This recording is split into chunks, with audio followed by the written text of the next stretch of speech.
Hi everyone, I hope you're well and I hope you're having a fantastic week. So I wanted to jump back on because in my previous video I touched on the fact that I am a board director for a non-league football club. And one of the things that has been kind of like going through my mind as I took on that position in that role was the fact that for a long time now, not even just with that role, I have struggled with imposter syndrome. It's something that I have kind of like felt for many years, and I don't know if you have ever struggled with it before. I don't know if it's ever been an issue for you before, but I thought I would touch on it in this video because it's something that it doesn't matter what arena I'm in, what position I'm in, what industry I'm in, there's always an element of imposter syndrome that comes into my life and that affects my mindset.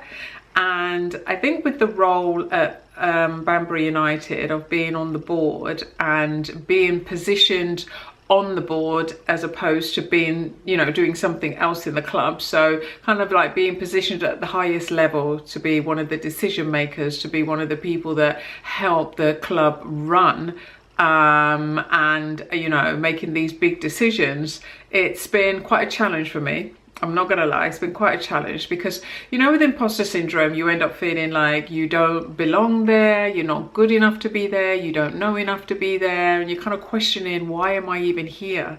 Why am I surrounded by these people that are, in your mind, so much cleverer than you are, you know, that you don't have the experience, you don't have the skills, you don't have the knowledge, you're not capable enough to do what it is that you're called to do, and you just assume that everybody else around you has all of the knowledge and experience and the insight and the skill set and everything to be able to do everything. It's been something that I've struggled with for a number of years, and I think the way that I've been able to overcome it over the years is just to pray about it to start with. Prayer is always my first go-to. So it's always about praying about it and understanding that God has positioned you somewhere for a reason, and you may not feel qualified, but they always say God never calls the qualified, he qualifies the call.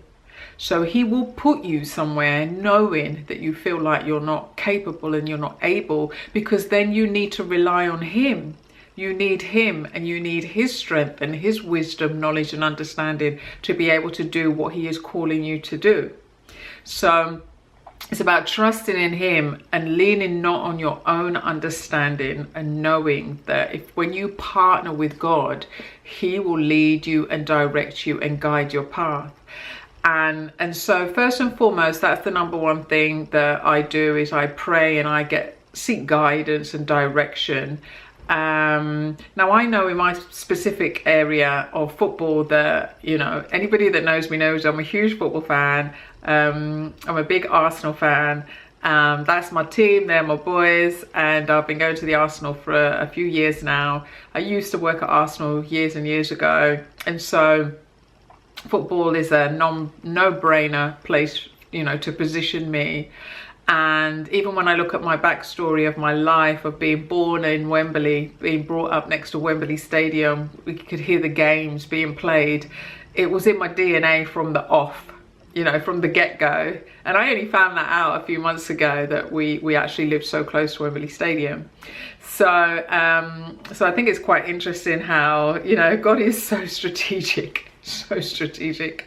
And so it's funny how it's taken to kind of like this stage of my life to be positioned in this position, but again, that's God being strategic. So I have to recognize that I am meant to be there, I'm meant to be at the level that I'm at, and it's a learning experience for me, because I've never been involved in running a football club before, so it's a whole new ball game for me of having to ball game.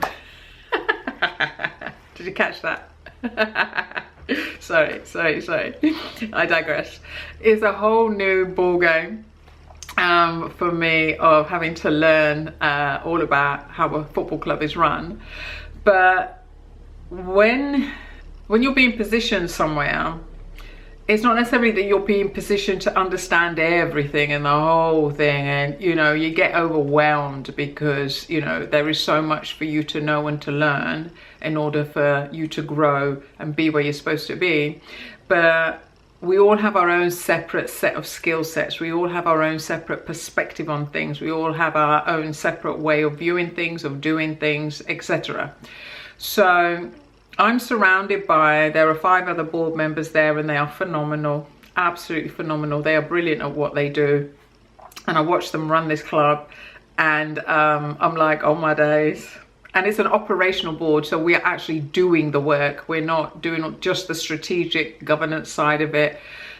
We're actually physically having to do the work. So for me personally, where I'm the board director for and heading up the women's and the girls teams, so at the moment I'm creating that, not necessarily from scratch completely. They have teams, but not to the level that we want them to be. So I'm having to grow everything really from baseline.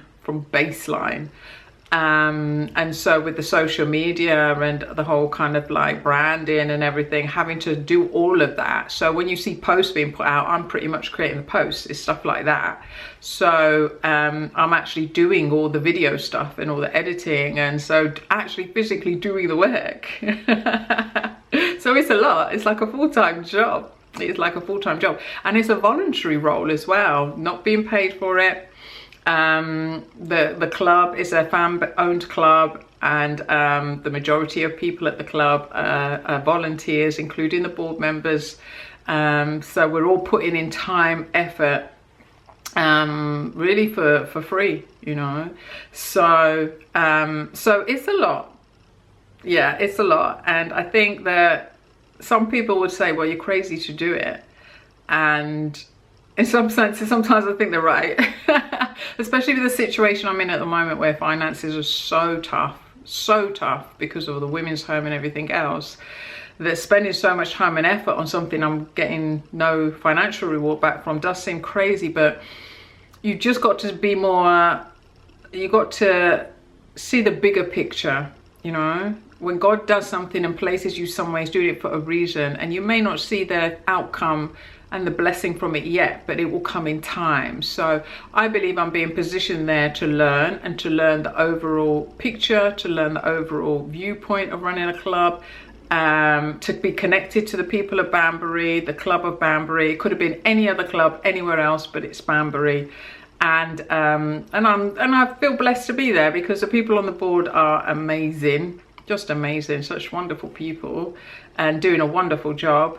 And I'm learning a lot as I go. But like I say, it's kind of like, sometimes I'll sit and I'll listen to them, and they're so smart, they know so much. I'm like, oh my gosh, I don't know what they're talking about when it comes to, you know, player contracts and and it can be overwhelming. But when you have those kind of feelings and emotions, one of the things you can do is just really sit down, take a step back, really sit down and really think about, okay, you may not know everything that they know, but you know something.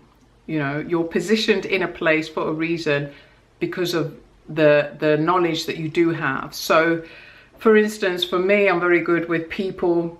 I'm very good at connecting with people.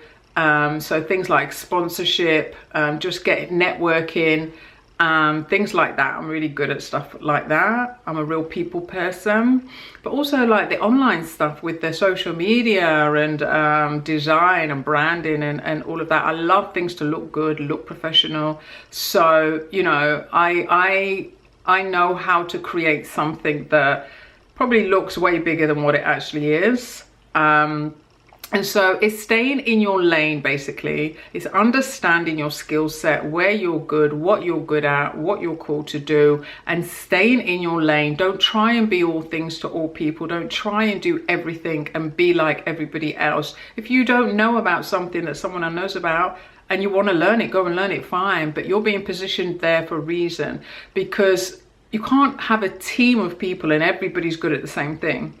You have to have different skill sets, different people that are good at different things in order to make the whole thing work.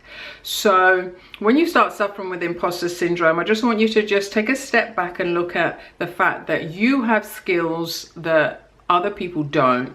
You are positioned there for a reason. It's not to do what they're called to do because they are called to do what they're called to do. They can't do, well, they could probably do what you do, but they probably don't have an interest in doing what you do. It's not really where they shine. It's not really their lane. Just be encouraged and know that when you get given a seat at the table, you are there for a reason. Just try and figure out what that reason is, what you're good at, how you can add value in your particular way, not in somebody else's way, not by copying somebody else. And don't feel overwhelmed or deflated when you don't fully understand everything. That is fine. That is fine. That's maybe just not your area to even spend the time and energy on. So don't try and compete. Don't try and do everything. Don't try and know everything. Just take what it is that you're good at and run with that. So when that imposter syndrome comes, just know that you can stand in your power, you can stand in your strength, knowing that, no, I'm good at this. I know how to do this. This is what I know how to do, and this is what I'm going to concentrate on in order to help the wider business, community, company, etc. So yeah, so I just wanted to share that with you today because I know a lot of us struggle with imposter syndrome. And it's that whole comparing aspect that just doesn't serve you in the end. You are not created to be the same as them. You are created to be you. So stay in your lane, knowing that you are in the right place at the right time, and the perspective and the knowledge and the information you have is what you have to impart. You don't have to worry about what someone else is doing to the left and to the right. Just put your blinkers on, stay in your lane, and do what it is that you're called to do. So anyway, I hope this video has helped you today. Leave me a comment down below. Let me know if you suffer with imposter syndrome. I would love to know, and I shall see you in the next video. Thanks so much for watching. Bye.